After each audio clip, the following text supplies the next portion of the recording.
All right, let's solve our last question of the day. The last question reads, find the derivative of ln x squared, okay? So we're also going to use a chain rule again, but this time I'm not going to bring us through step by step, okay? So let's say that y equals ln of x squared, okay? So y prime of x would be the outside function, derivative outside function, right? So it's 2 of ln x.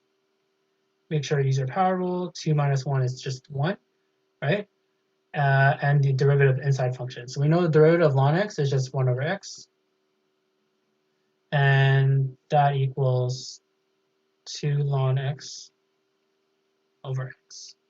So that's the derivative of ln x squared. So the junior tutor uses chain rule too.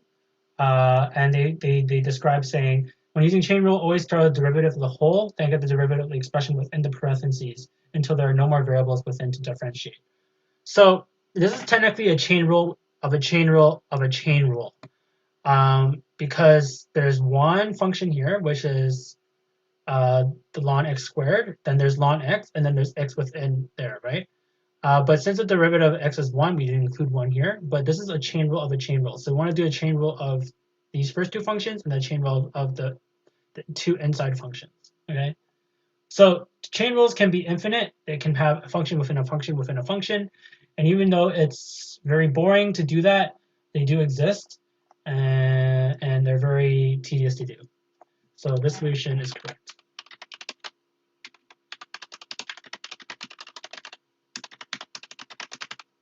Cool.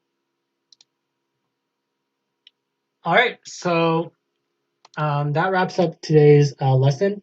It was a little bit of a shorter lesson, but I covered a lot of the basics of, I guess, derivatives and integrals, and talked about using the chain rule at length.